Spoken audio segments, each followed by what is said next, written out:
2024년 9월 14일 새벽 2시 17분 평양 외곽 국방과학원 제3연구동에서 한 사람이 사라졌습니다. 이름은 공개되지 않았습니다. 직책도 지워졌습니다. 하지만 그가 사라진 뒤 북한 내부의 한 가지가 갑자기 멈췄습니다. 핵기술 보고 라인이었습니다. 그리고 바로 그날 새벽 3시 11분 평양 중심부 만수대지구 핵심 간부 4명의 휴대통신이 동시에 차단됩니다. 우연일까요? 아닙니다.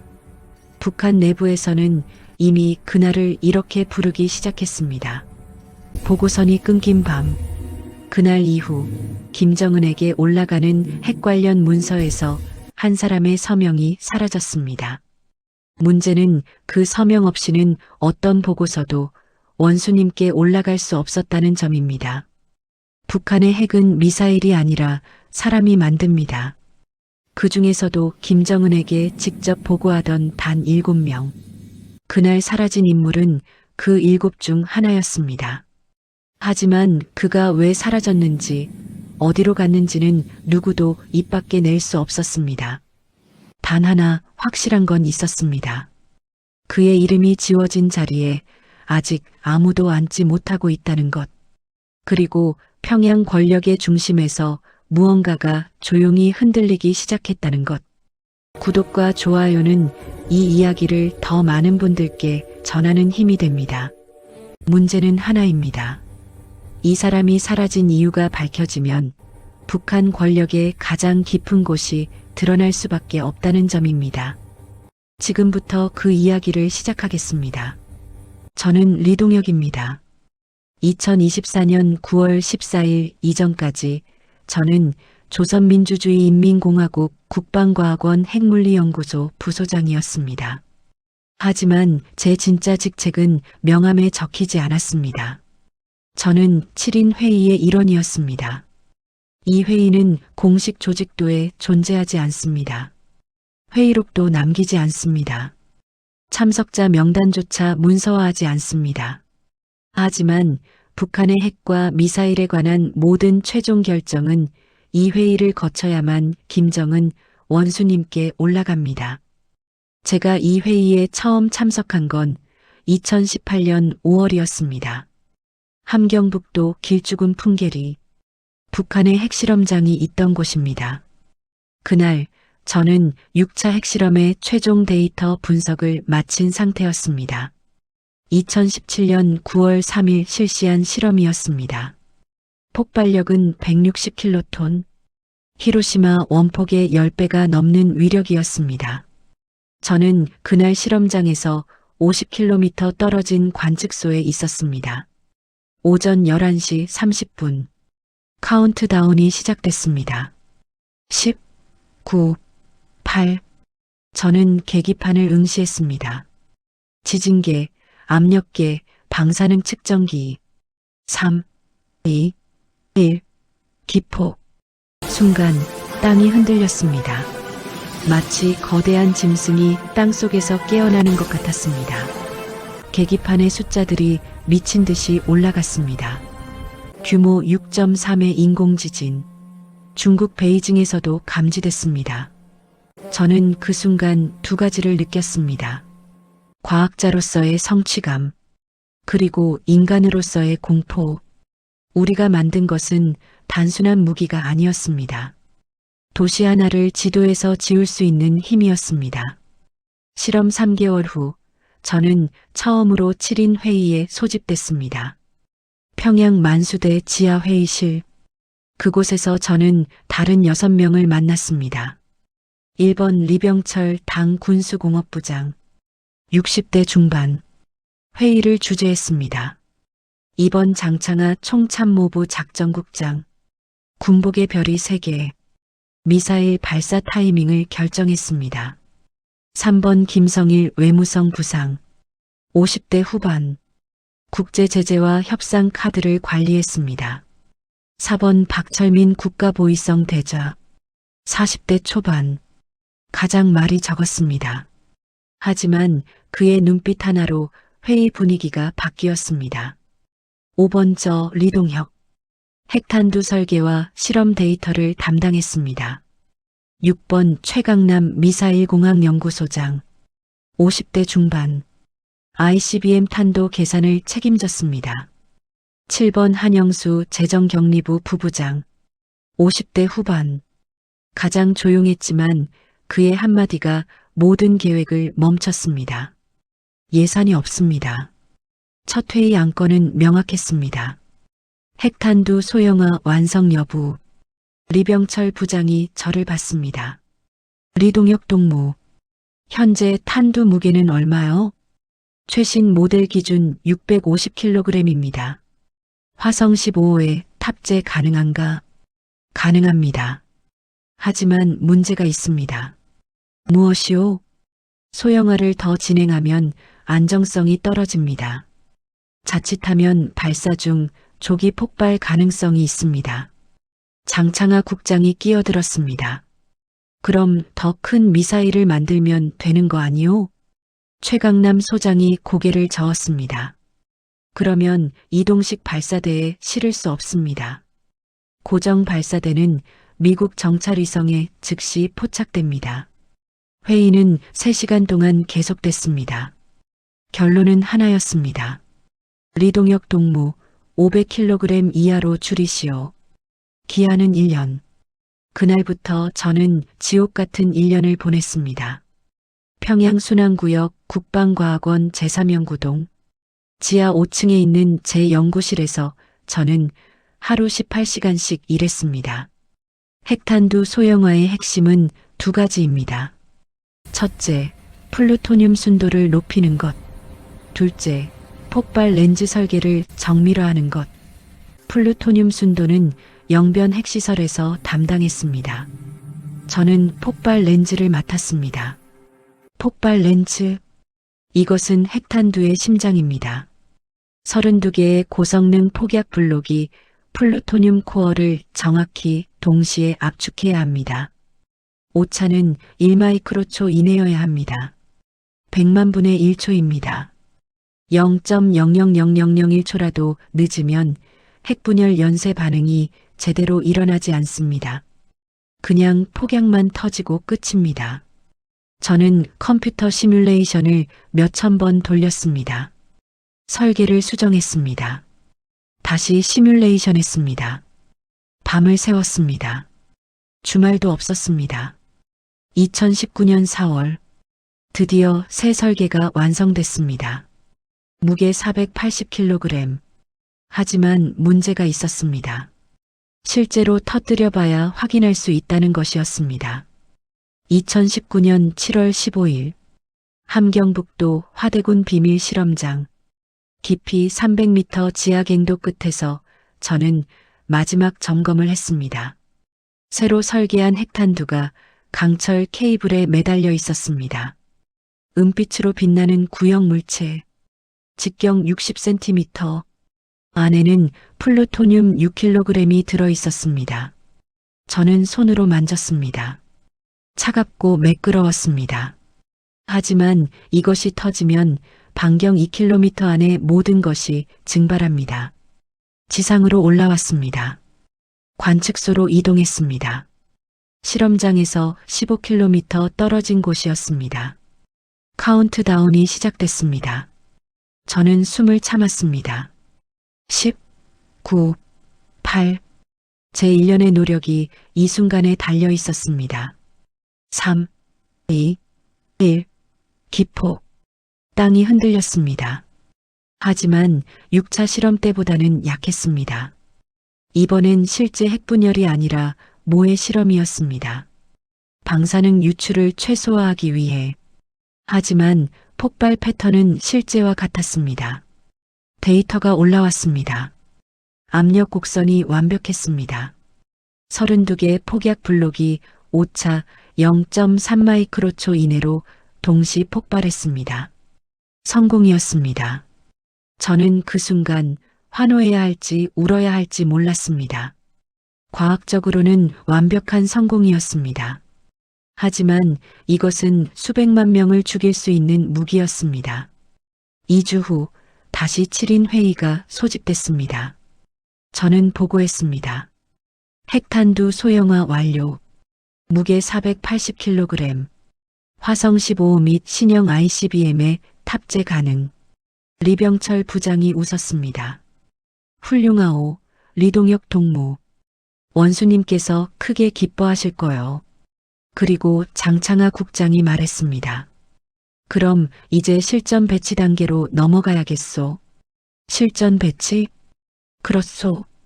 이번 달 안에 탄두 10기를 생산하시오. 그리고 이동식 발사대에 탑재하시오. 10기.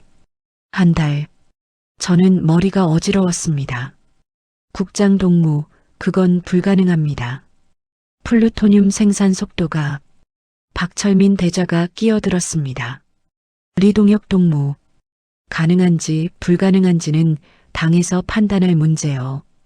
동무는 명령을 수행하면 돼요. 저는 입을 다물었습니다. 그날 이후 저는 북한의 핵무기가 단순한 협상 카드가 아니라는 걸 깨달았습니다. 실제로 사용할 준비를 하고 있었습니다.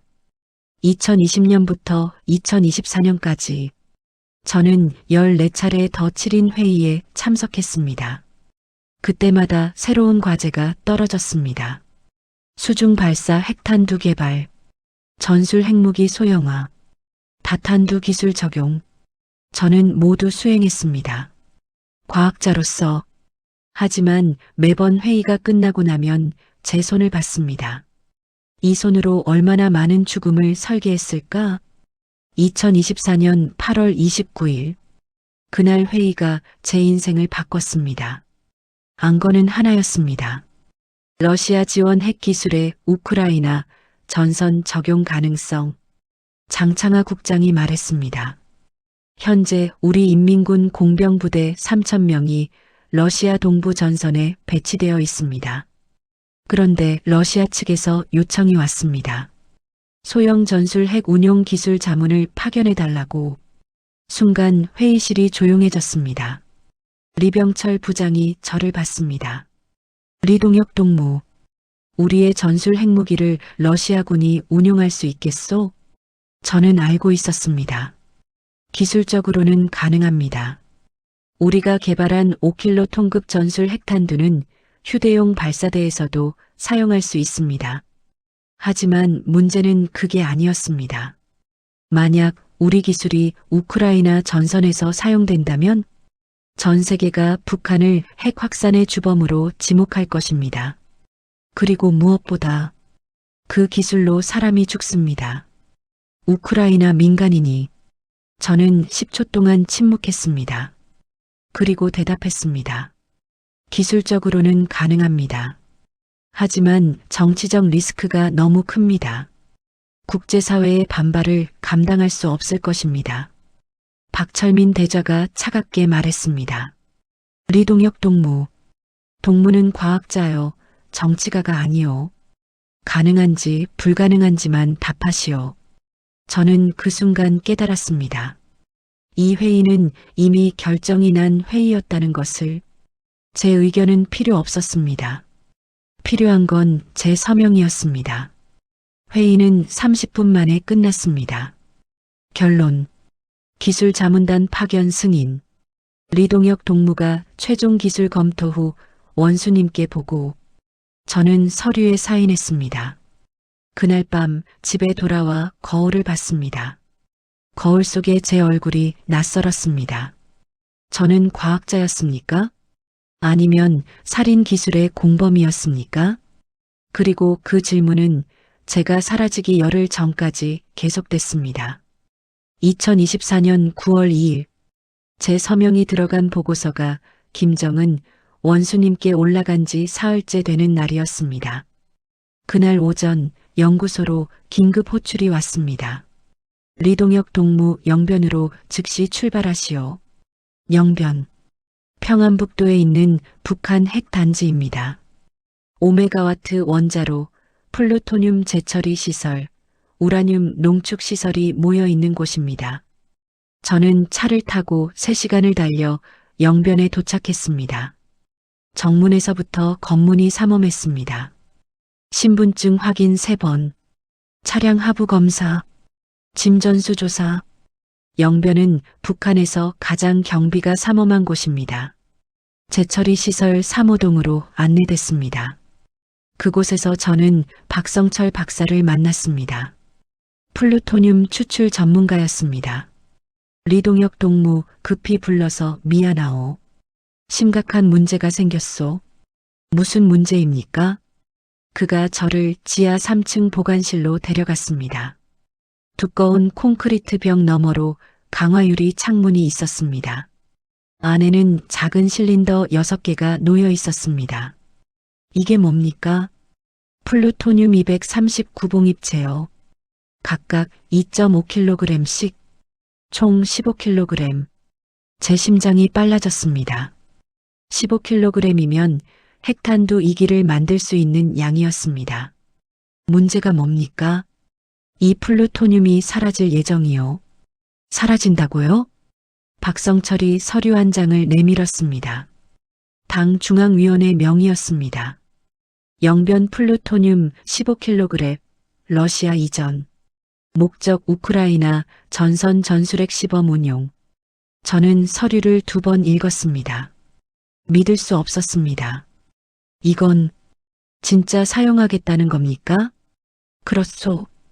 그리고 동무 서명이 여기 있소. 서류 맨 아래 제 이름이 적혀 있었습니다. 기술 책임자 리동혁. 하지만 저는 이 서류를 본 적이 없었습니다. 박사님, 저는 이거 서명한 적 없습니다. 하지만 여기 동무 도장이 찍혀 있소. 제 연구소 직인이 선명하게 찍혀 있었습니다. 누군가가 제 도장을 몰래 가져다 찍은 것이었습니다. 박사님, 이 플루토늄이 실제로 사용되면 어떻게 됩니까? 박성철이 한숨을 쉬었습니다. 우리가 만든 5킬로톤급 전술핵이 우크라이나 전선에서 터지면 최소 2만 명이 죽을 거요. 즉사자만 그렇고 방사능 피해까지 합치면. 그가 말을 멈췄습니다. 저는 유리창 너머 플루토늄 실린더를 봤습니다. 저 작은 금속 덩어리가 2만 명을 죽인다는 게 믿어지지 않았습니다. 언제 이전됩니까? 다음 주 화요일, 9월 10일, 일주일 후였습니다. 오후 3시 당 중앙당사 7호실로 소환됐습니다. 박철민 대자가 기다리고 있었습니다. 앉으시오. 리동혁 동무. 대자 동무 영변에서 확인했습니다. 플루토늄 이전 서류에 제 서명이. 동무가 서명했소. 저는 그 서류를 본 적이 없습니다. 박철민이 다른 서류를 꺼냈습니다. 기술 지원 인력 추천서였습니다. 거기에도 제 서명이 있었습니다. 이것도 동무가 서명한 거요. 러시아 파견 연구원 3명 추천서. 박성철 32살. 플루토늄 전문가. 신혼 3개월. 김영민 28살. 핵물리 이론가. 어머니가 중병. 이철수 41살. 폭발공학 전문가. 중학생 딸이 2. 모두 제 부서 연구원들이었습니다. 대자 동무, 저는 이들을 추천한 적이 없습니다. 서명이 있으면 동무가 한 거요. 박철민이 책상을 두드렸습니다. 리동혁 동무. 동무는 6년 동안 핵탄두를 14기나 만들었소. 그중 6기가 지금 이동식 발사대에 실려 있소. 2기는 잠수함 발사 미사일에 장착됐소. 그리고 이번에 만들 2기는 전술핵으로 실전에 사용될 거요. 저는 협상 카드로 만든 겁니다. 실제로 쓰려고 만든 게 아닙니다. 누가 그렇게 말했소? 저는 할 말을 잃었습니다. 박철민이 일어났습니다. 리동혁 동무. 동무가 만든 무기요. 그걸 어떻게 쓸지는 당이 결정하는 거요. 동무는 과학자요. 과학자는 만들기만 하면 돼요. 하지만 동무 아들 리준호 동무. 김일성 종합대학 물리학과 4학년이지요. 우수한 학생이라고 들었소. 졸업 후 국방과학원 배치가 예정돼 있다고. 제 등에 식은땀이 흘렀습니다. 예산과 동무를 떼어놓고 싶지 않소. 하지만 동무가 계속 이렇게 나온다면 아들의 미래도 장담할 수 없소. 박철민이 문을 열었습니다. 다음 주 화요일 플루토늄 이송을 직접 감독하시오. 동무 책임이니까. 9월 5일 기술지원단이 출발했습니다. 박성철, 김영민, 이철수. 저는 평양역에서 그들을 배웅했습니다.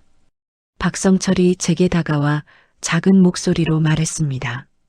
부소장님, 저희가 정말 가야 합니까? 미안하네.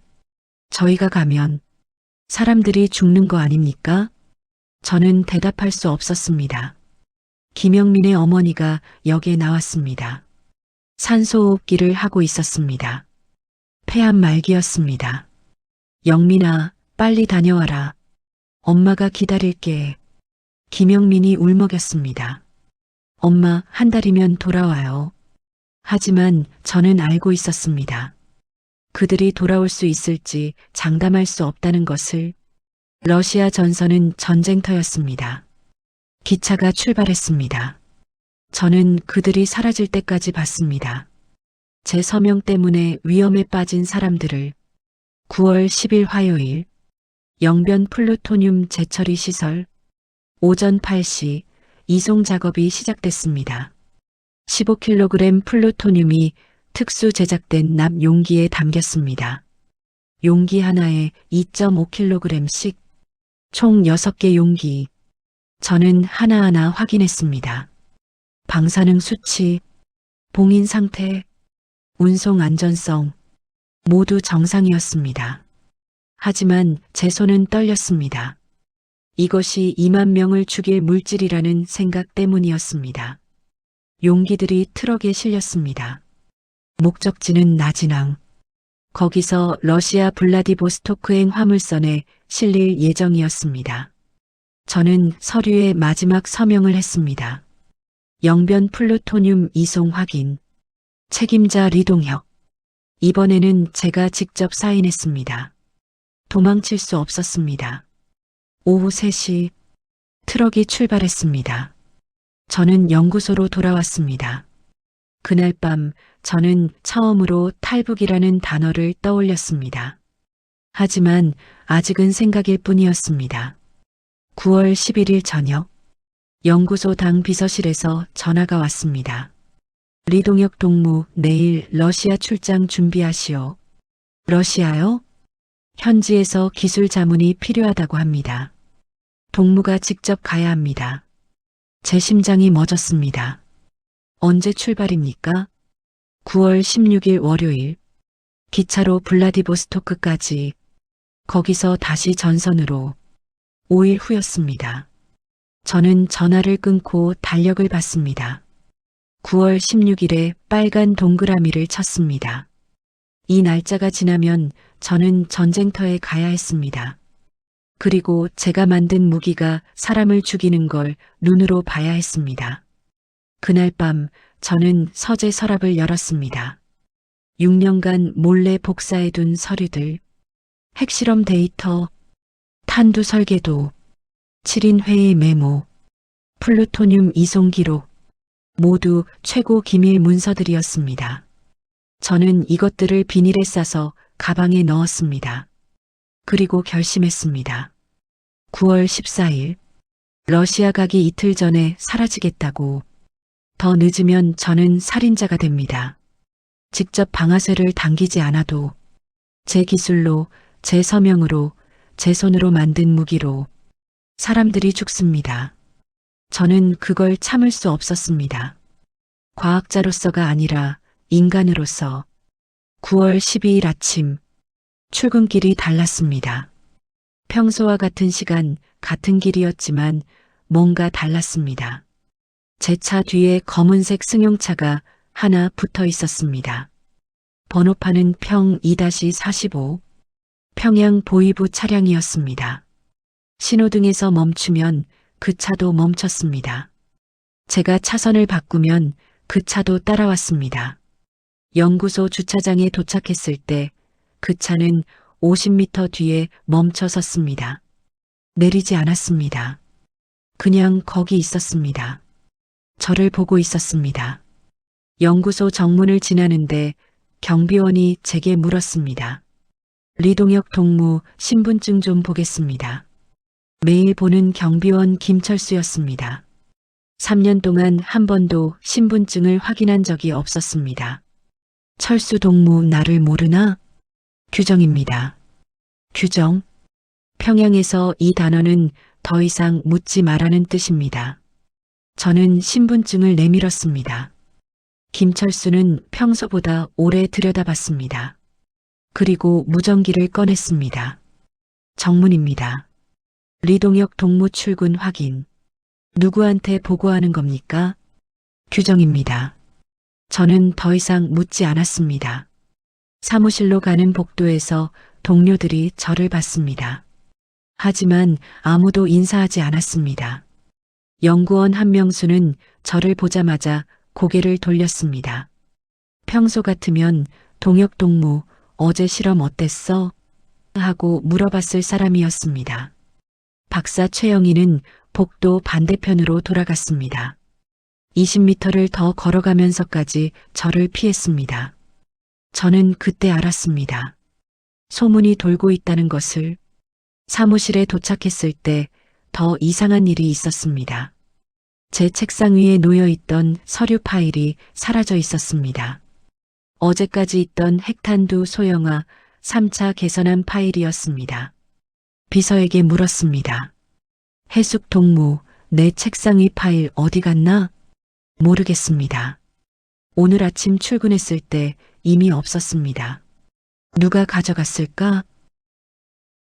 모르겠습니다. 그녀의 눈빛이 회피했습니다. 오전 10시 연구소 당비서 김정수 동무가 제 사무실로 들어왔습니다. 평소 같으면 노크를 했을 사람이었습니다. 하지만 오늘은 노크 없이 들어왔습니다. 리동혁 동무 잠깐 나와 보시오. 무슨 일입니까? 긴급 생활총화가 있소. 생활총화. 북한 사람이라면 누구나 아는 단어입니다. 보통은 매주 수요일 오후 3시에 합니다. 하지만 오늘은 목요일 오전이었습니다. 갑작스러운 생활총화. 이것은 한 가지를 의미합니다. 누군가를 집중적으로 비판하겠다는 것. 회의실에는 연구소 당원 20명이 모여 있었습니다. 제 자리는 맨 앞, 칠판 바로 앞이었습니다. 마치 피고인석 같았습니다. 김정수 비서가 회의를 시작했습니다. 동무들, 오늘은 중요한 문제를 다루겠습니다. 최근 우리 연구소에서 사상적 동요 징후가 발견됐습니다. 제 심장이 빨라졌습니다. 특히 리동혁 동무의 경우 당의 결정에 대해 개인적 의견을 표명한 바 있습니다. 7인 회의에서 정치적 리스크를 운운하며 당의 결정을 방해했습니다. 어떻게 알았습니까? 7인 회의 내용은 최고 기밀입니다. 회의록도 남기지 않습니다. 하지만 누군가 보고했습니다. 아마도 박철민 대좌가. 이것은 당의 명도를 불신하는 행위입니다. 과학자는 당이 가리키는 방향으로 연구하면 됩니다. 정치 판단은 당의 몫입니다. 한 사람이 손을 들었습니다. 제 연구팀 부팀장 한성민이었습니다. 10년 동안 함께 일한 사람이었습니다. 제가 결혼할 때 축의금을 보내준 사람이었습니다. 저도 한 말씀 드리겠습니다. 한성민이 일어났습니다. 리동혁 동무는 최근 이상한 행동을 보였습니다. 첫째, 연구 자료를 개인적으로 복사했습니다. 8월 28일 제가 직접 목격했습니다. 복사실에서 기밀 서류를 복사하고 있었습니다. 제 등에서 식은땀이 흘렀습니다. 서랍 속 서류들을 말하는 겁니까? 둘째, 9월 3일 저녁 연구소 회식 자리에서 저에게 이렇게 물었습니다. 성민 동무, 우리가 만드는 무기가 정말 인민을 위한 것일까? 우리가 만든 핵탄두로 사람이 죽으면 어떻게 되는 걸까? 이런 회의주의적 발언은 동요를 조장하는 행위입니다. 저는 기억했습니다. 그날 밤 소주를 마시며 했던 대화였습니다. 제 유일한 친구라고 생각했던 사람이었습니다. 하지만 그는 모든 것을 보고했습니다. 연구원 박미숙이 손을 들었습니다. 리동혁 동무는 9월 5일 평양역에 갔습니다. 러시아 파견 연구원들을 배웅하면서 우는 모습이 목격됐습니다. 이것은 당의 결정에 불만이 있다는 증거입니다. 연구원 최동철이 손을 들었습니다. 리동혁 동무는 최근 출근 시간이 불규칙합니다. 9월 6일, 8일, 11일 모두 10분씩 늦었습니다. 10분. 단 10분이 비판 사유가 됐습니다. 연구원 장혜영이 손을 들었습니다. 리동혁 동무는 가족을 지나치게 중시합니다. 8월 말 아들의 대학 행사에 참석하기 위해 중요한 회의를 조퇴했습니다. 1명, 2명, 3명, 총 12명이 저를 비판했습니다. 제가 몇 시에 출근했는지, 제가 누구와 점심을 먹었는지, 제가 복사실에 몇 번 갔는지, 제가 화장실에서 얼마나 오래 있었는지, 모든 것이 기록돼 있었습니다. 생활총화는 2시간 반 동안 계속됐습니다. 마지막에 김정수 비서가 말했습니다. 리동혁 동무 자아 비판하시오. 저는 일어섰습니다. 회의실에 20개의 눈이 저를 보고 있었습니다. 목소리가 떨렸지만 참았습니다. 동무들, 저는 당의 령도를 충실히 따르지 못했습니다. 말이 목에 걸렸습니다. 과학자로서 본분을 망각하고 제 입에서 나오는 말이었지만 제 말이 아니었습니다. 불필요한 정치적 고민을 했습니다. 거짓말이었습니다. 가족을 당보다 우선시했습니다. 거짓말이었습니다. 깊이 반성합니다. 거짓말이었습니다. 앞으로는 오직 당이 지시하는 대로만 연구하겠습니다. 모두 거짓말이었습니다. 하지만 저는 말해야 했습니다. 살기 위해서. 김정수가 고개를 끄덕였습니다. 좋소. 하지만 자아 비판만으로는 부족하오.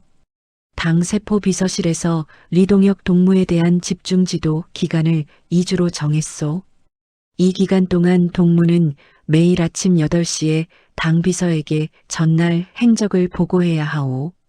그리고 연구소 밖 출입은 사전 승인을 받아야 하오. 알겠습니다. 그리고 한 가지 더. 동무 휴대전화는 당에서 보관하겠소. 필요할 때만 대여해 주겠소. 제 휴대전화를 빼앗겠다는 것이었습니다. 저는 주머니에서 휴대전화를 꺼내 내밀었습니다. 김정수가 받아들었습니다. 회의가 끝났습니다. 복도로 나왔을 때 한성민이 제 옆을 지나갔습니다. 저는 그를 불렀습니다. 성민 동무. 그가 멈췄습니다. 하지만 돌아보지 않았습니다. 왜 그랬나? 우리 10년 동안 같이 일했잖아. 한성민이 작은 목소리로 말했습니다. 동혁 동무 미안하네. 하지만 나도 살아야 하네. 자네와 가까운 사람으로 낙인 찍히면 나도 끝이야. 그가 걸어갔습니다. 저는 그 자리에 서 있었습니다. 북한에서 친구는 없습니다. 있는 건 동무와 감시자뿐입니다. 그리고 동무는 언제든 감시자가 됩니다. 사무실로 돌아왔을 때 책상 위에 쪽지가 하나 놓여 있었습니다. 필체를 알아볼 수 없게 손으로 뭉갠 글씨였습니다. 조심하시오. 동무 집에도 귀가 있소. 동무 전화도 도청되고 있소. 동무 차에도 추적 장치가 있을 것이오. 저는 쪽지를 주머니에 넣었습니다. 그리고 제 사무실을 둘러봤습니다. 천장, 벽, 책상 밑 어딘가에 도청 장치가 있을 것입니다. 하지만 찾을 수 없었습니다. 보이지 않는 것이 더 무서웠습니다. 그날 저녁 6시 집에 가는 길에 슈퍼마켓에 들렀습니다. 김치를 사러 계산대에서 줄을 서 있는데 뒤에서 누군가 속삭였습니다. 리동혁 동무. 돌아봤습니다. 모르는 남자였습니다. 40대 중반 검은 재킷을 입고 있었습니다. 누구십니까?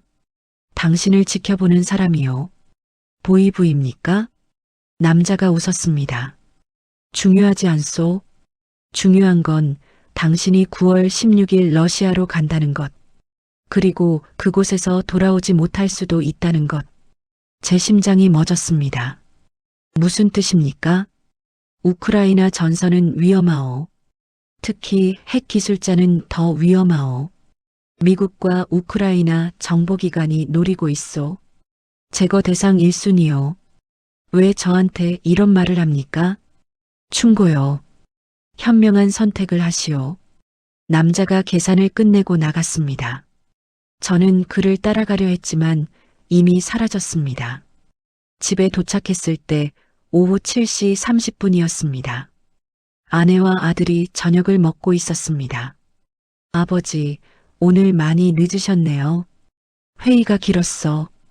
저는 밥을 먹는 척 했습니다. 하지만 목으로 넘어가지 않았습니다. 아내가 물었습니다. 여보, 휴대전화는 왜 안 받았어요? 3번이나 전화했는데. 회의 중이었어. 거짓말이었습니다. 진실은 제 휴대전화가 당 비서실에 있다는 것이었습니다. 식사 후 아들이 말했습니다. 아버지, 오늘 또 이상한 일이 있었어요. 뭔데? 학교에서 보이부 사람이 또 왔어요. 이번엔 더 자세히 물어봤어요. 아버지가 집에서 어떤 책을 보시는지, 컴퓨터로 뭘 하시는지, 외국 뉴스를 보시는지. 아내의 얼굴이 창백해졌습니다. 여보, 도대체 무슨 일이에요? 왜 보이부가 계속 우리 아들을 조사해요? 저는 대답할 수 없었습니다. 쪽지의 경고가 떠올랐습니다. 집에도 귀가 있다. 제가 하는 모든 말이 보고될 것입니다. 저는 화장실로 갔습니다. 변기물을 틀어놓고 거울을 봤습니다. 거울 속에 제 얼굴은 지쳐 있었습니다. 52년을 북한에서 살았습니다. 하지만 이제는 더 이상 버틸 수 없었습니다. 9월 13일 새벽 2시, 잠이 오지 않아 서재로 갔습니다. 서랍을 열었습니다. 제가 몰래 복사해둔 서류들이 그대로 있었습니다. 하지만 순서가 달랐습니다. 분명 제일 위에 있던 2024년 7월 보고서가 맨 아래로 내려가 있었습니다. 누군가가 뒤졌습니다. 제가 없는 사이에 제 집에 아마도 보이부가 집 열쇠 복제본을 만들었을 것입니다. 아니면 집주인에게서 받았을 것입니다. 북한에서는 가능한 일입니다. 저는 서류를 다시 정리했습니다. 그리고 작은 비닐봉지에 넣었습니다. 이것을 가지고 나가야 합니다. 이것이 제가 살아남을 수 있는 유일한 증거니까요. 그날 밤 저는 마지막 결심을 했습니다. 내일 9월 14일, 러시아 가기 이틀 전, 사라져야 한다고. 더 늦으면 저는 감옥에 가거나 아니면 우크라이나 전선에서 죽을 것입니다. 두 경우 모두 제 가족도 끝입니다.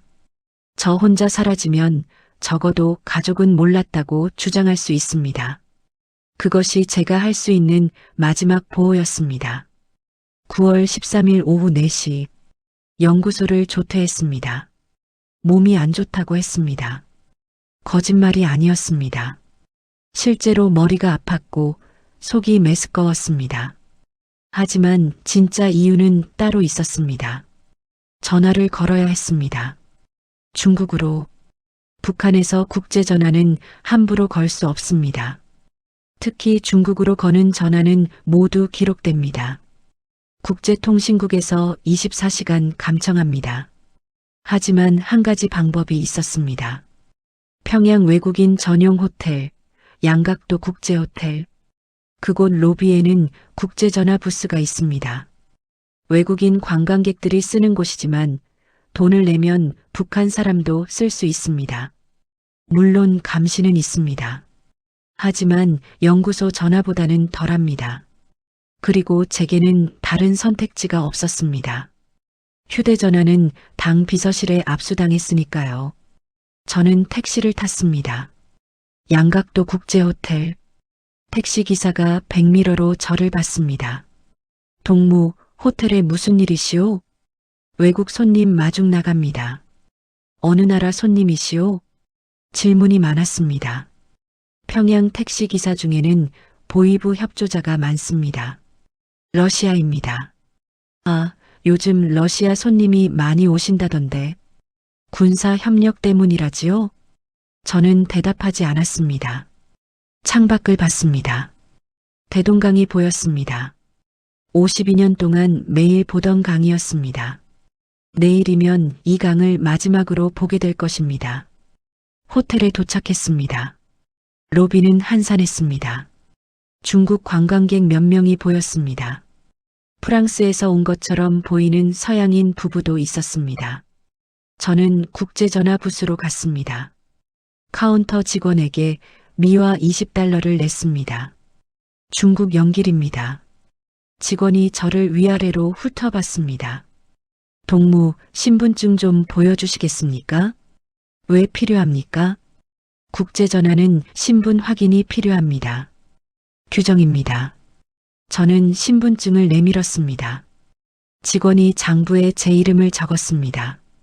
리동혁, 국방과학원, 전화번호도 적었습니다. 이 기록은 나중에 보이부에 넘어갈 것입니다. 하지만 상관없었습니다. 어차피 내일이면 저는 사라질 테니까요. 10분 드리겠습니다. 3번 부스로 가십시오. 부스 안으로 들어갔습니다. 좁은 공간이었습니다. 책상과 의자, 그리고 검은색 전화기 하나. 문을 닫았습니다. 하지만 부스 벽은 유리였습니다. 카운터 직원이 저를 볼 수 있었습니다. 손이 떨렸습니다. 6년 전 받은 명함을 꺼냈습니다. 2018년 10월 러시아 하얼빈 국제핵물리학회. 저는 소형 핵탄두 안정성 연구에 대해 발표했습니다. 발표 후 만찬에서 한 사람이 다가왔습니다. 조선족처럼 보이는 40대 남자였습니다. 유창한 조선어를 했습니다. 우리 박사님, 훌륭한 발표였습니다. 저는 장회이라고 합니다. 연길에서 무역업을 하고 있습니다. 무역이요? 네. 북한과 중국 사이에서 여러 가지 물품을 거래합니다. 그는 명함을 건넸습니다. 박사님, 혹시 언젠가 도움이 필요하시면 연락하세요. 제가 할 수 있는 일이라면 돕겠습니다. 당시 저는 그 말의 의미를 몰랐습니다. 하지만 명함은 버리지 않았습니다. 왜인지 모르게 책 사이에 끼워뒀습니다. 그리고 6년 후 그 명함이 제 생명줄이 됐습니다. 명함에는 중국어로 이렇게 적혀 있었습니다. 장회의, 영길시 국제무역대표, 전화번호 86433285. 손이 떨렸지만 번호를 눌렀습니다. 신호음이 울렸습니다. 1번, 2번, 3번. 제 심장이 귀에서 뛰었습니다. 만약 그가 전화를 받지 않으면, 만약 그가 저를 기억하지 못하면, 만약 그가 거절하면, 4번째 신호음. 웨이, 여보세요? 남자 목소리였습니다. 저는 작은 목소리로 중국어로 말했습니다. 대학 시절 배운 중국어가 다행히 아직 남아 있었습니다. 장 선생님, 저는 6년 전 하얼빈 학회에서 만난 북한 과학자입니다. 기억하십니까? 3초 동안 침묵이 흘렀습니다. 긴 침묵이었습니다. 저는 숨을 멈췄습니다. 그리고 그가 말했습니다. 리동혁 박사님? 예, 기억합니다. 소형 핵탄두 발표하셨던 분. 무슨 일이십니까? 도움이 필요합니다. 다시 침묵. 이번엔 더 길었습니다. 5초쯤 지났을 때 그가 물었습니다.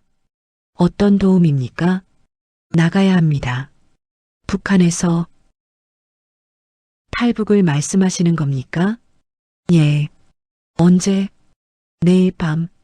또 침묵. 저는 유리 너머 카운터 직원을 봤습니다.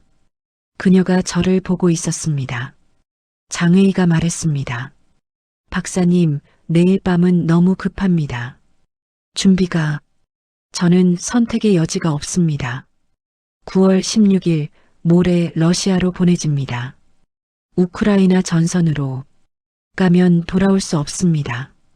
혼자십니까? 예. 가족은? 순간 목이 메었습니다. 못 데려갑니다. 침묵. 저는 그가 거절할 거라고 생각했습니다. 너무 급작스럽고 너무 위험하니까요. 하지만 그가 말했습니다.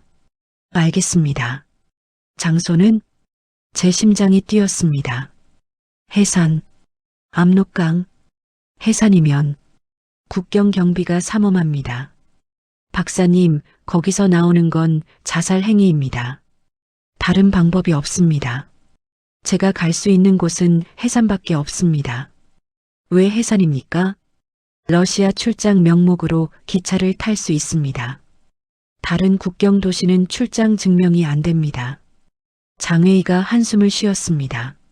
내일 밤 11시 해산 압록강대교 북쪽 2km 지점 강변에 폐창고가 있습니다. 거기서 기다리십시오. 어떻게 알아봅니까? 빨간 손전등 신호 3번. 제가 답신으로 2번 깜빡입니다. 그때 나오십시오. 그리고 박사님. 예. 강을 건너야 합니다. 9월 압록강은 차갑습니다. 헤엄칠 준비를 하십시오. 배는 쓸 수 없습니다. 너무 위험합니다. 알겠습니다. 비용은? 나중에 얘기합시다. 일단 살고 봅시다. 박사님, 한 가지만 명심하십시오. 뭡니까? 내일 밤 11시 넘으면 저는 안 기다립니다.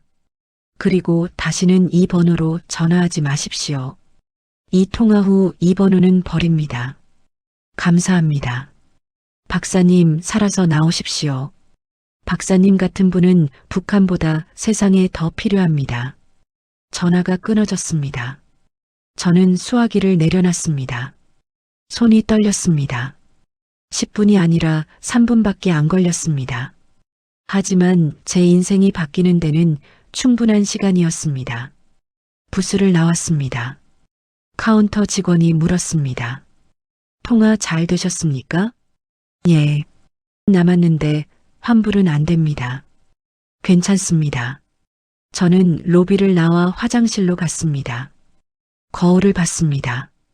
낯선 얼굴이었습니다. 52년을 북한에서 살았습니다. 과학자로, 남편으로, 아버지로, 그리고 매일 밤 그 52년을 버리고 떠나야 합니다. 화장실 칸에 들어가 변기에 앉았습니다. 울음이 나왔습니다. 소리 없이 5분 동안, 그리고 눈물을 닦았습니다. 밖으로 나왔습니다. 오후 5시 택시를 타고 만경대 혁명학원으로 갔습니다. 제 아들 준호가 다니는 김일성 종합대학 근처였습니다. 여기서 내려주십시오. 대학 정문에서 500m 떨어진 곳에서 내렸습니다. 택시가 떠나는 것을 확인하고 걸었습니다. 오후 5시 30분, 준호의 수업이 끝나는 시간이었습니다. 대학 정문 맞은편 작은 공원에 앉았습니다. 벤치에서 대학 정문이 보였습니다. 10분을 기다렸습니다. 학생들이 나오기 시작했습니다. 그리고 준호가 보였습니다. 가방을 메고 친구 2명과 걷고 있었습니다. 웃고 있었습니다. 무슨 이야기를 하는지 들리지 않았지만 행복해 보였습니다. 25살. 제가 대학을 다니던 나이였습니다. 그때 저도 저렇게 웃었습니다. 미래를 걱정하지 않았습니다. 저는 벤치에서 일어나려다가 다시 앉았습니다. 아들을 부를 수 없었습니다. 아빠가 내일 탈북한다고 말할 수 없었습니다. 말하면 아들도 공범이 됩니다. 그리고 아들은 평생 탈북자, 가족이라는 꼬리표를 달고 살아야 합니다. 수용소에 갈 수도 있습니다. 차라리 모르는 게 나았습니다. 아버지는 러시아 출장 중 사고로 죽었다고 믿는 게 나았습니다. 그렇게 믿으면 적어도 준호는 살 수 있습니다. 저는 20분 동안 아들을 봤습니다. 준호가 친구들과 헤어져 버스를 탔습니다. 버스가 떠났습니다. 저는 일어났습니다. 그리고 반대 방향으로 걸었습니다. 집으로 가는 길에 아내에게 전화하려다가 멈췄습니다. 휴대전화가 없었습니다. 당 비서실에 압수당했으니까요. 공중전화를 찾았습니다. 동전을 넣고 집 번호를 눌렀습니다. 아내가 받았습니다. 여보세요? 나야. 여보, 휴대전화는 왜 안 받았어요? 계속 꺼져 있던데. 고장났어. 술이 맡겼어. 오늘 늦을 것 같아. 회의가 잡혔어. 또요? 요즘 회의가 너무 많은 거 아니에요? 중요한 시기야. 먼저 저녁 먹어. 알았어요. 조심해서 와요. 전화를 끊었습니다. 거짓말이었습니다. 하지만 앞으로 제가 할 거짓말 중 가장 작은 거짓말이었습니다. 저녁 8시 집에 도착했습니다. 아내와 아들이 거실에 있었습니다. 텔레비전을 보고 있었습니다. 조선중앙텔레비전 뉴스였습니다. 우리 공화국과 러시아 연방의 군사기술 협력이 더욱 강화되고 있습니다. 저는 현관에서 신발을 벗으며 그들을 봤습니다. 아내 최은희, 25년을 함께 산 여자. 제가 대학원생일 때 만났습니다. 그녀는 의대생이었습니다. 가난했지만 행복했습니다. 아들 준호, 25년 전 태어났을 때가 기억났습니다. 새벽 3시 평양산원에서 3.2kg 작았지만 건강했습니다. 제 손가락을 꼭 잡았습니다. 그리고 저는 약속했습니다. 준호야, 아빠가 너를 지켜줄게. 평생. 하지만 내일 저는 그 약속을 깹니다. 아버지, 회의 끝났어요? 준호가 물었습니다. 응. 피곤해 보이세요. 괜찮아. 저는 소파에 앉았습니다. 아내가 물을 가져다 줬습니다. 여보, 저녁 먹었어요? 회의 중에 먹었어. 거짓말이었습니다. 저는 아무것도 먹지 않았습니다. 먹을 수가 없었습니다. 우리는 1시간 동안 텔레비전을 봤습니다. 아무 말 없이. 하지만 저는 화면이 보이지 않았습니다. 옆에 앉은 아내와 아들만 보였습니다. 마지막으로 보는 모습이었으니까요. 밤 10시. 자러 가자. 아내가 말했습니다. 준호가 먼저 자기 방으로 들어갔습니다. 저와 아내도 침실로 갔습니다. 아내가 잠옷으로 갈아입었습니다. 그리고 침대에 누웠습니다. 여보, 빨리 와요. 응.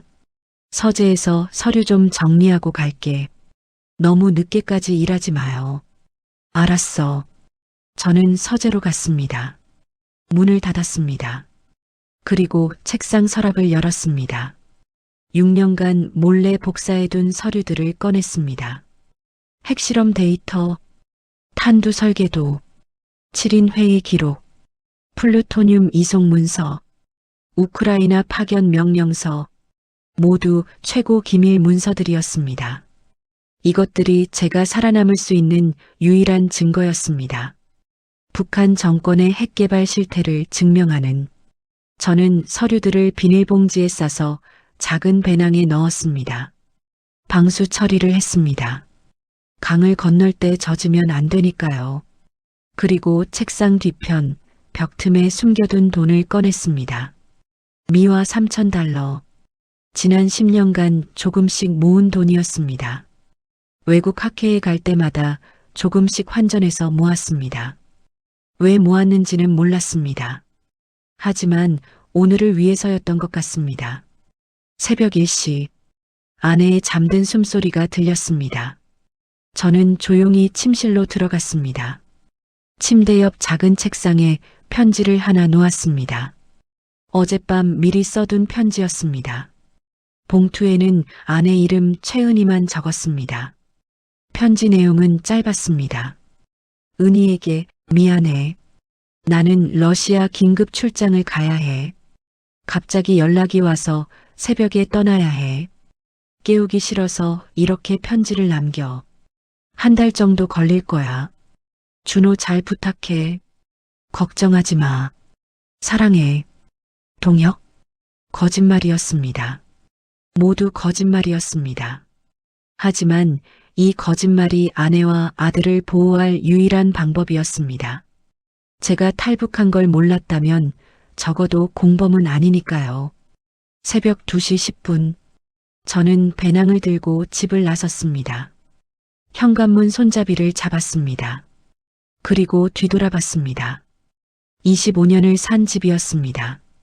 아들이 태어난 집이었습니다. 아내와 웃고 울던 집이었습니다. 행복했던 모든 순간이 이 집에 있었습니다. 그리고 오늘 제가 버리는 집이었습니다. 문을 열었습니다. 복도는 어두웠습니다. 계단을 내려갔습니다. 아파트 1층 경비실을 지날 때 경비원이 자고 있었습니다. 다행이었습니다. 밖으로 나왔습니다. 평양의 새벽 거리는 조용했습니다. 가로등만 깜빡이고 있었습니다. 멀리서 개 짖는 소리가 들렸습니다. 저는 30분을 걸어 평양역으로 갔습니다. 평양역 매표소. 해산행표 하나 주십시오. 직원이 졸린 눈으로 저를 봤습니다. 출장 증명서. 저는 위조 서류를 내밀었습니다. 직원이 보더니 전화를 들었습니다. 잠깐만요. 확인 좀 하겠습니다. 제 심장이 멎었습니다. 여보세요? 국방과학원입니까? 리동혁 동무 러시아 출장 맞습니까? 침묵. 아, 예. 알겠습니다. 전화를 끊었습니다. 83원입니다. 표를 받았습니다. 하지만 뭔가 이상했습니다. 새벽 3시에 국방과학원에 전화가 연결됐다는 것이 누가 받았을까요? 당직 근무자? 아니면 보위부? 기차에 올랐습니다. 객차는 거의 비어 있었습니다. 하지만 정주역에서 한 남자가 제 옆에 앉았습니다. 동무 해상까지 가시오? 예. 국방과학원이라면서요? 중요한 일 하시는 분이네요. 어떻게 알았을까요? 국경경비대 감찰입니다. 요즘 탈북자가 많아서 골치예요. 그는 9시간 동안 저를 감시했습니다. 오후 2시 15분 해산 도착. 역 출구에서 군인이 제 신분증을 보더니 무전기를 꺼냈습니다. 리동혁 동무 도착 확인. 누가 제 일정을 알고 있었습니다.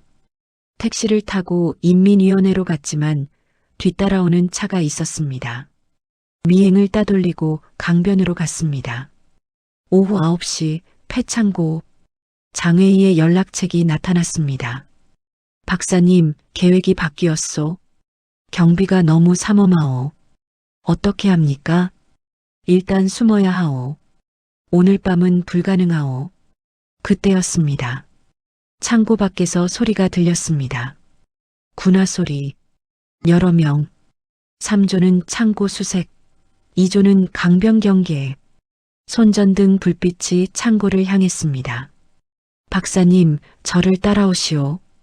우리는 창고 뒤쪽 무너진 벽으로 빠져나갔습니다.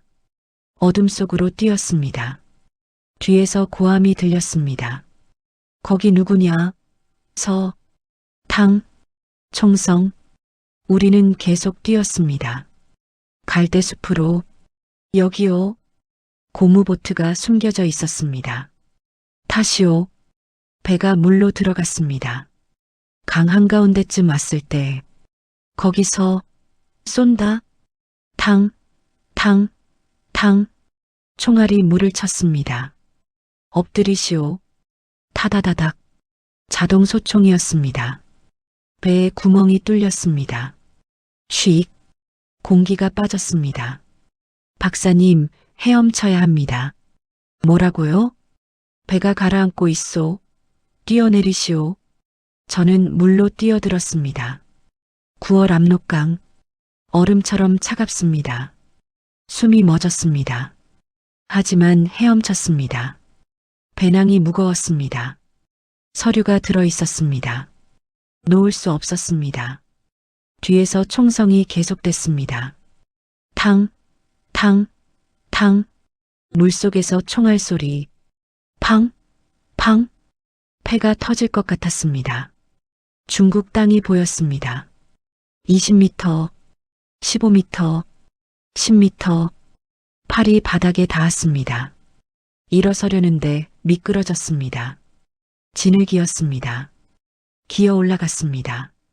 손이 땅을 움켜쥐었습니다. 중국 땅. 누군가 제 팔을 잡아당겼습니다. 빨리. 나무 뒤로 굴렀습니다. 탕, 탕. 총알이 나무에 박혔습니다. 차로 뛰시오. 100m를 뛰었습니다. 차가 보였습니다. 장애의가 문을 열고 있었습니다. 타시오. 차가 출발했습니다. 급가속. 비포장도로.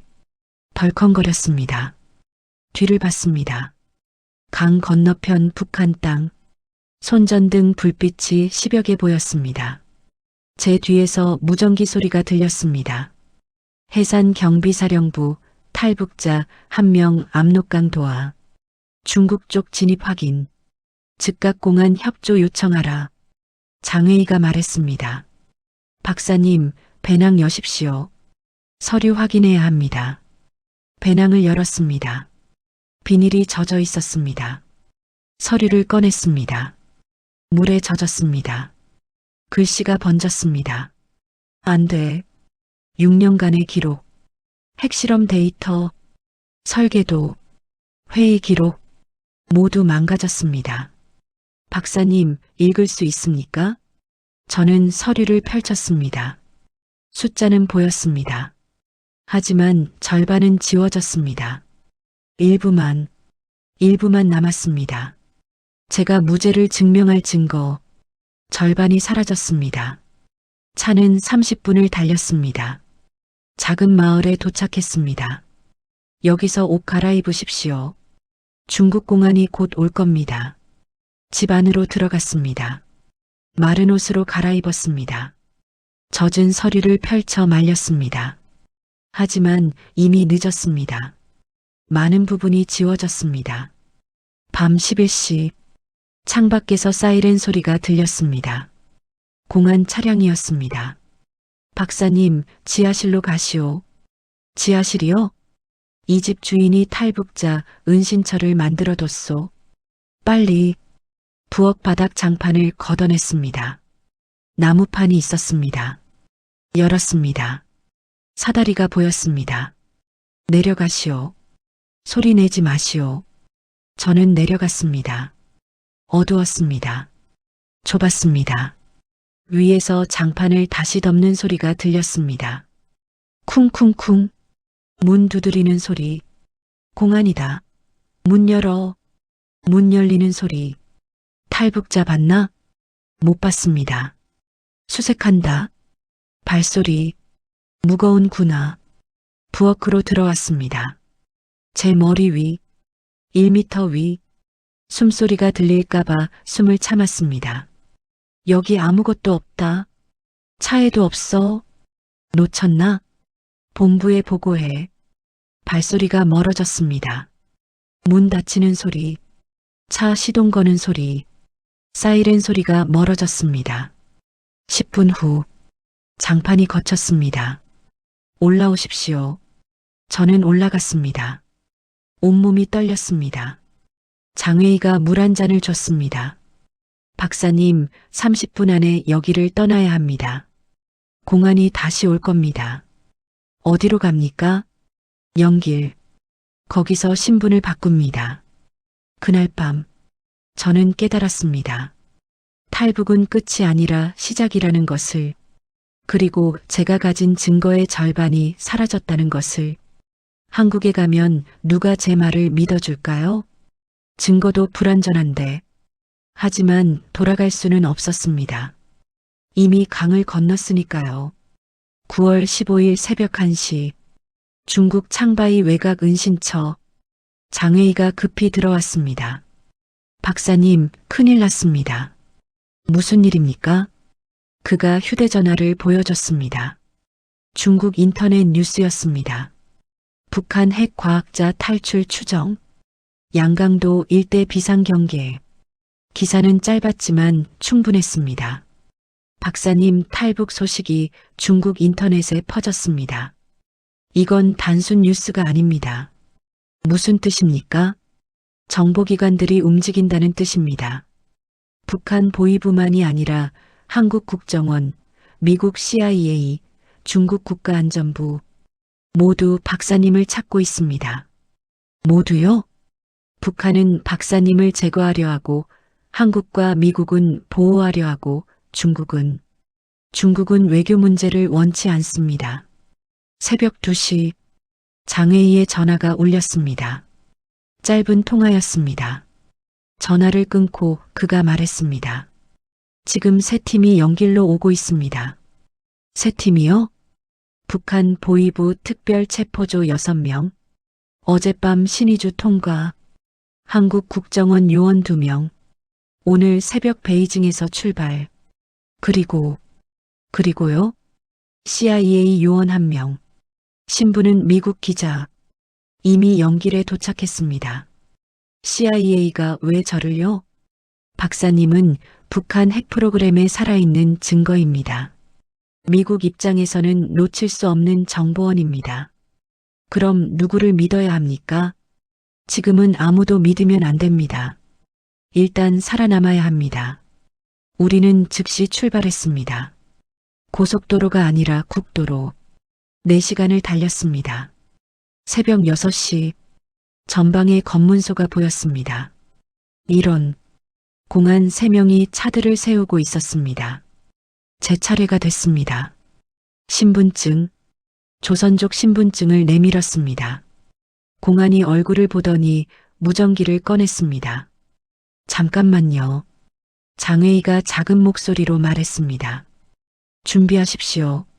공안이 휴대전화를 보고 있었습니다. 제 얼굴과 화면을 번갈아 봤습니다.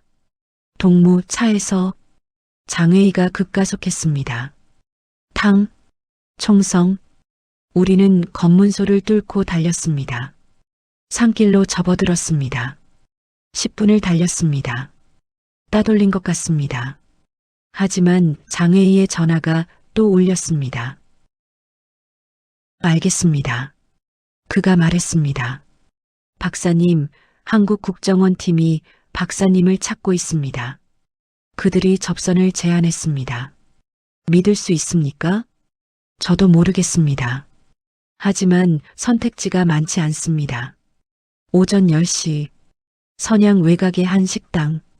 여기서 기다리십시오. 한국 측 사람이 올 겁니다.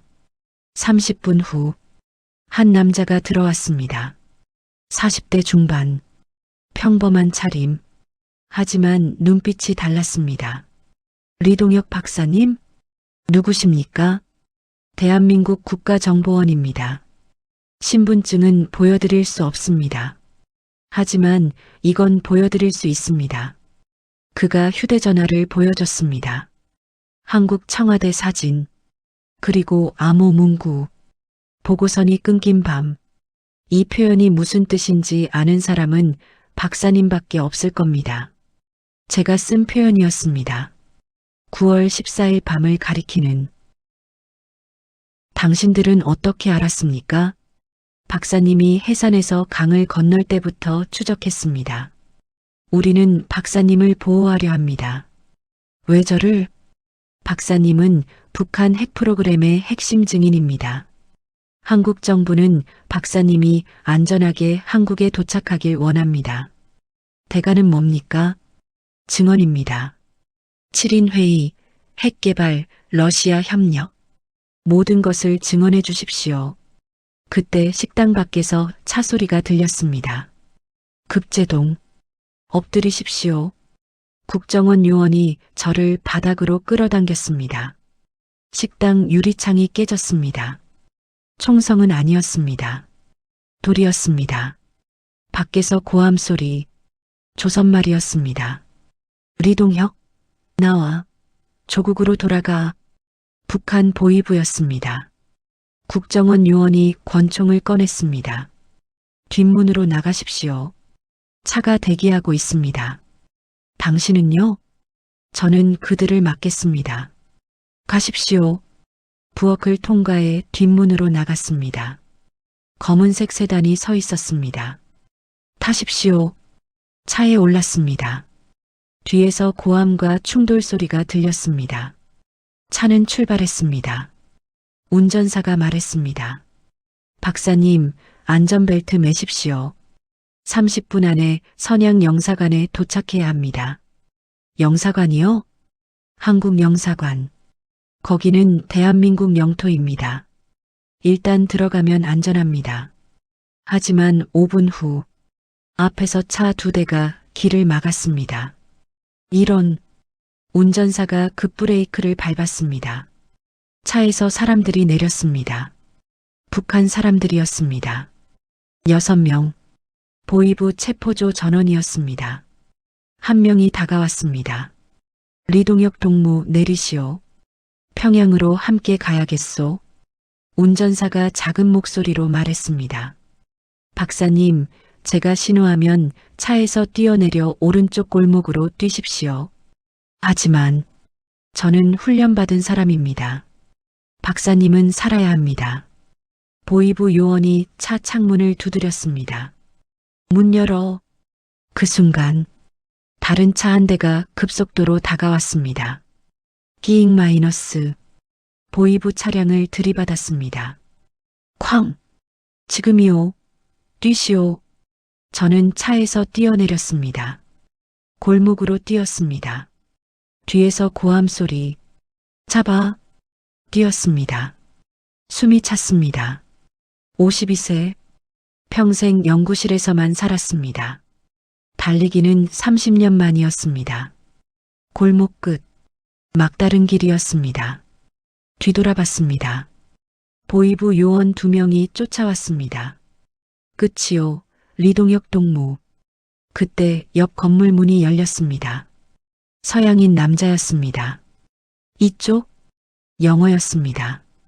Come now. 저는 그를 따라 건물로 들어갔습니다. 계단을 올랐습니다. 3층, 옥상으로. 여긴 막다른 길입니다. 아니요. 그가 옆 건물을 가리켰습니다. 2미터 간격. 뛰어야 합니다. 미쳤습니까? 뛰거나 잡히거나. 선택하십시오. 뒤에서 발소리가 들렸습니다. 계단을 올라오고 있었습니다. 저는 뛰었습니다. 2미터. 공중으로. 발이 옆 건물 옥상에 닿았습니다. 미끄러졌습니다. 손이 난간을 잡았습니다. 서양인이 제 팔을 잡아당겼습니다. 올라오십시오. 옥상으로 올라갔습니다. 건너편 옥상에서 보위부 요원들이 저를 봤습니다. 하지만 뛰지 못했습니다. 다음번엔 못 도망칠 거요, 리동혁. 서양인이 저를 이끌었습니다. 건물을 빠져나가 차에 올랐습니다. 당신은 누구입니까? 탐 해리스. 미국 대사관 직원입니다. CIA입니까? 그가 웃었습니다. 중요하지 않습니다. 중요한 건 박사님을 안전하게 베이징으로 데려가는 것입니다. 왜 저를 돕습니까? 박사님은 북한 핵 프로그램에 대한 살아있는 증거입니다. 미국 정부는 박사님의 증언이 필요합니다. 한국 국정원과 다른 게 뭡니까? 우리는 더 많은 자원이 있습니다.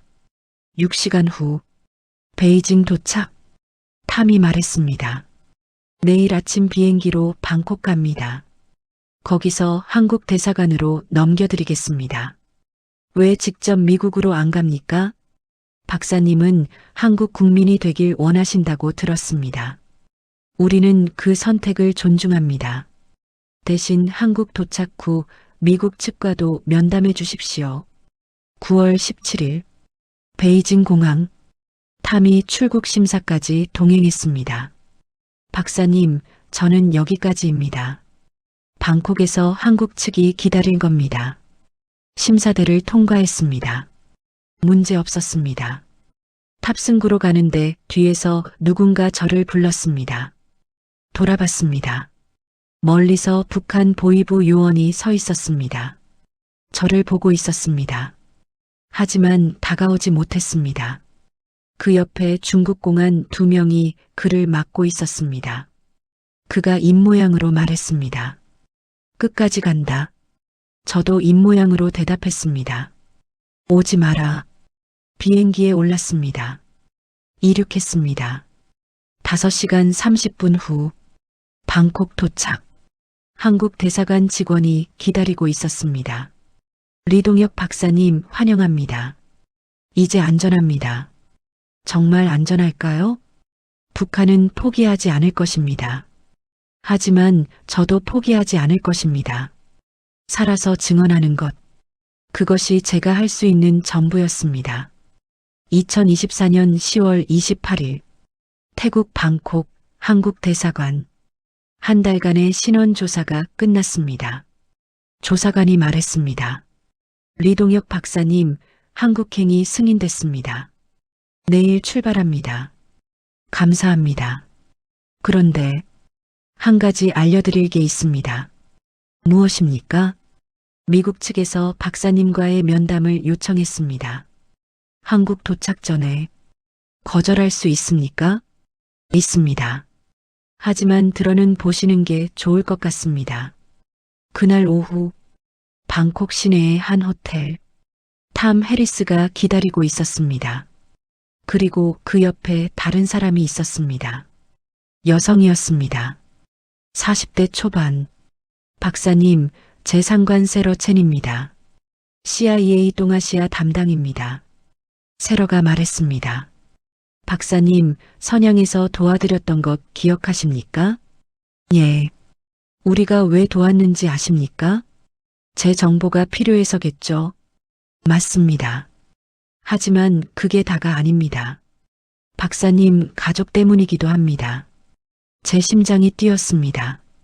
제 가족이요? 부인 최은희 씨, 아드님 리준호 씨. 현재 평양에서 연금 상태입니다. 알고 있습니다. 우리는 그들을 구출할 수 있습니다. 뭐라고요? 세러가 태블릿을 꺼냈습니다. 사진을 보여줬습니다. 평양 제 아파트 앞이었습니다. 은희와 준호가 보위부 요원과 함께 걷고 있었습니다. 이 사진은 3일 전 것입니다. 그들은 아직 살아 있습니다. 그리고 우리는 루트를 확보했습니다. 어떻게요? 중국 국경을 통해. 하지만 비용이 많이 듭니다. 그리고 대가가 필요합니다. 무엇을 원합니까? 박사님의 전면적 협조, 북한 핵시설 위치, 설계도, 과학자 명단, 러시아 협력 내용, 모든 것을 우리와 공유하십시오. 한국 정부와는요? 한국과도 공유하십시오. 하지만 우리가 먼저입니다.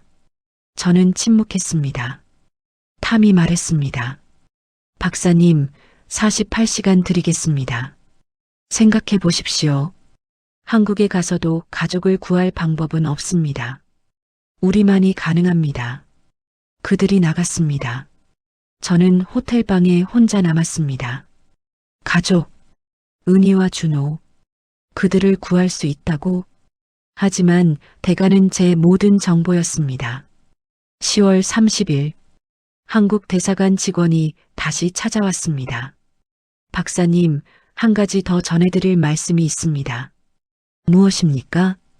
국정원에서 연락이 왔습니다. 박사님, 가족 구출 작전을 검토 중이라고 합니다. 한국에서도요? 예. 하지만 시간이 필요합니다. 최소 6개월. 그리고 성공 확률은 30% 정도라고 합니다. 30%. 미국 측 제안을 받으셨다고 들었습니다. 박사님이 선택하셔야 합니다. 10월 31일. 저는 결정했습니다. 탐에게 전화했습니다. 제안을 받아들이겠습니다. 현명한 선택입니다.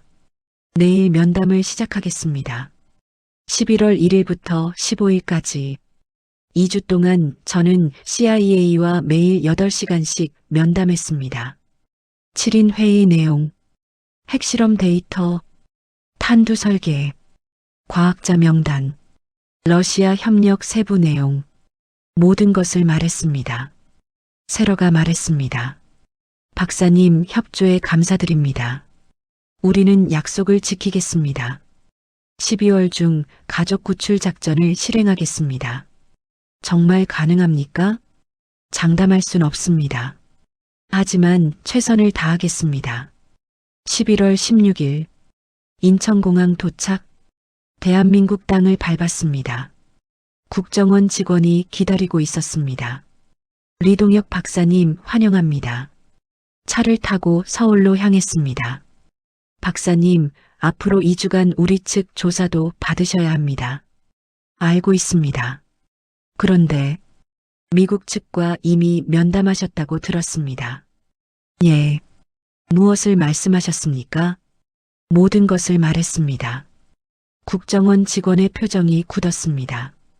박사님, 한국 정부가 먼저였어야 합니다. 제 가족을 구할 수 있다고 했습니다. 당신들은 30%라고 했습니다. 저는 아버지입니다. 과학자이기 전에 이해해 주십시오. 11월 20일 청와대에서 연락이 왔습니다. 대통령이 직접 만나고 싶다고 했습니다. 청와대 집무실, 대통령이 제 손을 잡았습니다. 박사님, 대한민국에 오신 것을 환영합니다. 박사님의 용기에 감사드립니다. 송구합니다. 미국 측에 먼저 알고 있습니다. 박사님의 선택을 이해합니다. 가족은 무엇보다 중요합니다. 감사합니다. 박사님, 우리도 가족 구출을 시도하겠습니다. 미국과 협력해서라도 포기하지 마십시오. 그날 저녁 뉴스를 봤습니다. 속보입니다. 북한 핵과학자 출신 탈북자가 한국에 도착했습니다. 정부는 신변 보호를 이유로 신원을 공개하지 않았습니다. 화면이 바뀌었습니다. 평양 뉴스였습니다. 반역자 리동혁과 그 가족에 대한 인민재판이 진행됐습니다. 제 심장이 멎었습니다. 화면에 은희와 준호가 나왔습니다. 단상에 서 있었습니다. 사회자가 말했습니다. 반역자의 처자는 조국을 배신한 죄를 인정하는가? 은희가 떨리는 목소리로 말했습니다. 인정합니다. 남편을 제대로 교양하지 못한 죄를 인정합니다. 준호도 말했습니다. 아버지는 인민의 적입니다. 저는 아버지와의 관계를 끊겠습니다. 하지만 저는 알았습니다. 그들의 눈빛을, 카메라가 잡지 못한 것을, 그들은 살기 위해 거짓말하고 있었습니다. 저를 기다리고 있었습니다. 구출을 12월 15일 탐핵에서 전화가 왔습니다. 박사님, 작전을 실행했습니다. 결과가 어떻습니까? 긴 침묵. 실패했습니다. 뭐라고요? 보이부 감시가 예상보다 삼엄했습니다. 우리 요원이 접근조차 못했습니다. 죄송합니다. 전화를 끊었습니다. 방바닥에 주저앉았습니다. 울음이 나왔습니다. 30분을 울었습니다. 12월 30일, 오늘, 저는 서울 외곽 아파트에 살고 있습니다. 창밖으로 서울 야경이 보입니다. 자유의 불빛입니다. 하지만 그 불빛이 공허합니다. 제 가족은 여전히 북한에 있습니다. 감시받으며, 제 이름을 부정하며, 하지만 저는 포기하지 않을 것입니다. 오늘 국정원에서 연락이 왔습니다. 박사님, 우리는 계속 시도하겠습니다. 6개월 후 다시 기회를 만들겠습니다. 미국에서도 연락이 왔습니다. 박사님, 다른 루트를 찾고 있습니다. 포기하지 마십시오. 저는 노트북을 켰습니다. 그리고 쓰기 시작했습니다. 제목 7인 회의 마이너스 북한 핵의 진실. 첫 문장. 저는 리동혁입니다. 북한 핵무기를 만든 과학자입니다. 이것은 참회로 기자 고발장입니다. 그리고 제 가족에게 보내는 편지입니다. 손가락이 키보드 위에서 움직였습니다. 은희, 준호. 아빠는 포기하지 않는다. 반드시 너희를 구하겠다. 그때까지 살아있어라. 아빠가 반드시 간다. 밤새 썼습니다. 새벽이 밝아왔습니다. 2025년 첫날이 다가왔습니다. 평양에서는 지금도 제 이름이 금기어입니다. 하지만 서울에서 제 이름은 희망입니다. 북한 정권을 무너뜨릴 증언의 희망, 가족을 구할 희망. 저는 계속 쓸 것입니다.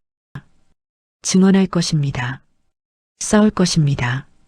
가족이 자유를 찾을 때까지, 북한 정권이 무너질 때까지 평양의 하늘 아래 은희와 준호가 있습니다.